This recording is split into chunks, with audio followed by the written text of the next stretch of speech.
sa tapat ng McDo BSU. Nagkakandak ng Oplet sila. So ayan si boss.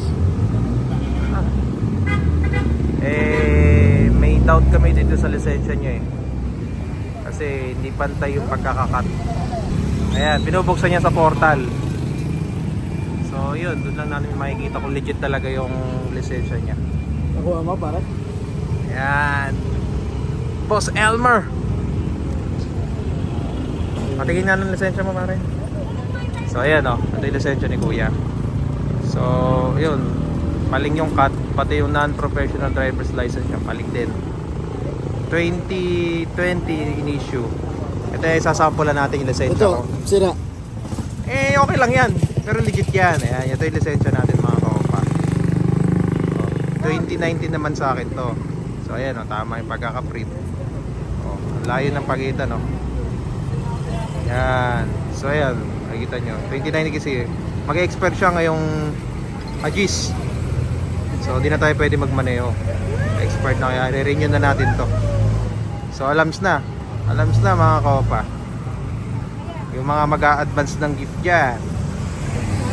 Ano idol, buksan mo? Kasama natin si Corporal Cheta tsaka si Patrolman Tuason. So visibility nandito sa Centro Mall. Sir, pinagbabawal ng technique. May pinagbabawal ng technique? Ano nangyari? Sir?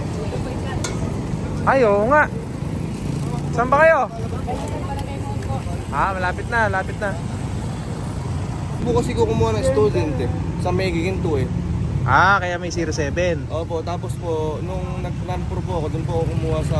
Baka mo itong lisensya mo. So ayun, kasi ito mga kaopa, pinahanap ko sa kanila yung resibo. Ito ang resibo niya. 05 ang license number niya. Pero yung kabila, dalawa Nagulat kami 07. Pero ang nakalagay sa license number niya is 05. Ayan, from Cabanatuan.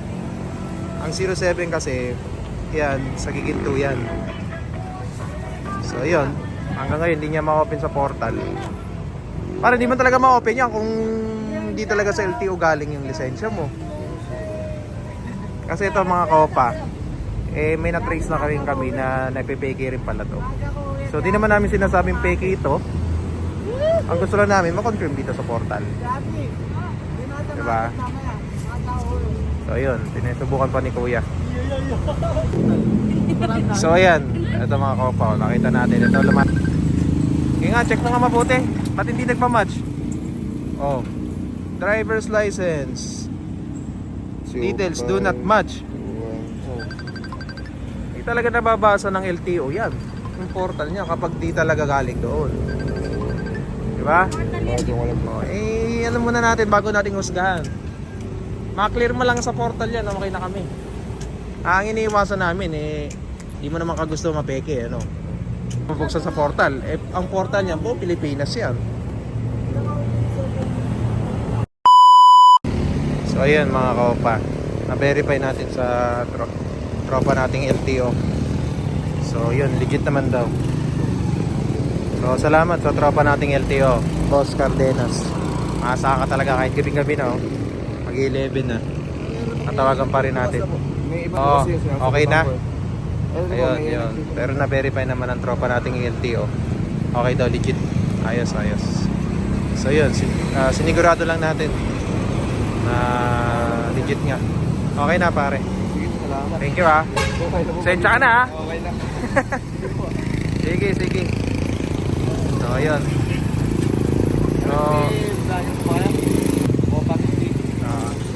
So ayun, kaya daw ang explanation ng tropa nating sa LTO, kaya di nag-open dahil kaya di daw nagmamatch, luma yung lisensya niya. Pag nag-renew siya ng bagong lisensya, doon pala magmamatch sa portal. So yun, magandang explanation sa atin mga kaopa. Maraming salamat kay Boss Cardenas. Sir, maasahan ka talaga. Thank you. So yun mga kaopa. So papakita ko sa screen yung conversation namin ng tropa natin sa LTO na ating maasahan. Anytime pwede natin pagtanungan. Yan, nandiyan sa screen, tignan nyo. dito. Ilalagay natin yan. So yan, payapa na ang gabi ng Malolos. Alright!